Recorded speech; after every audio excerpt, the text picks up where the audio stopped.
சரி, என்ஜிஓக்களுக்கு யாரெல்லாம் இருக்கும்? அவர்கள் அனாதைகளா அல்லது ஆலயங்களுக்கு திடீரென்று பிறந்து இந்த நாட்டில் வளர்ந்தவர்களா? என்ஜிஓ தலைவர்களாக இருக்கிற சமூக ஆர்வலர்கள் அவர்கள் கைவிடப்பட்டவர்களா? இல்லை. என்ஜிஓக்கள் இருக்கிற அடையாளத்தை இந்த உலகத்துக்கு கொண்டு வந்தது யாருக்கும் தெரியாது.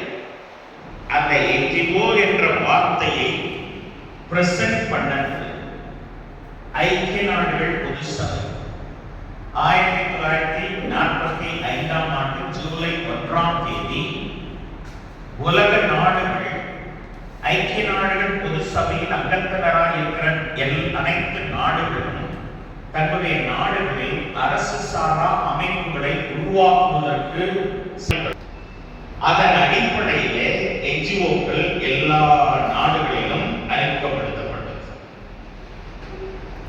என்ஜிஓக்களுக்கு நேரடி அங்கீகாரம் கிடைக்காது. ஆகவே அரசாங்கம் நம்முடைய ஐக்கிய நாடுகள் பொது சபை ட்ரஸ்ட்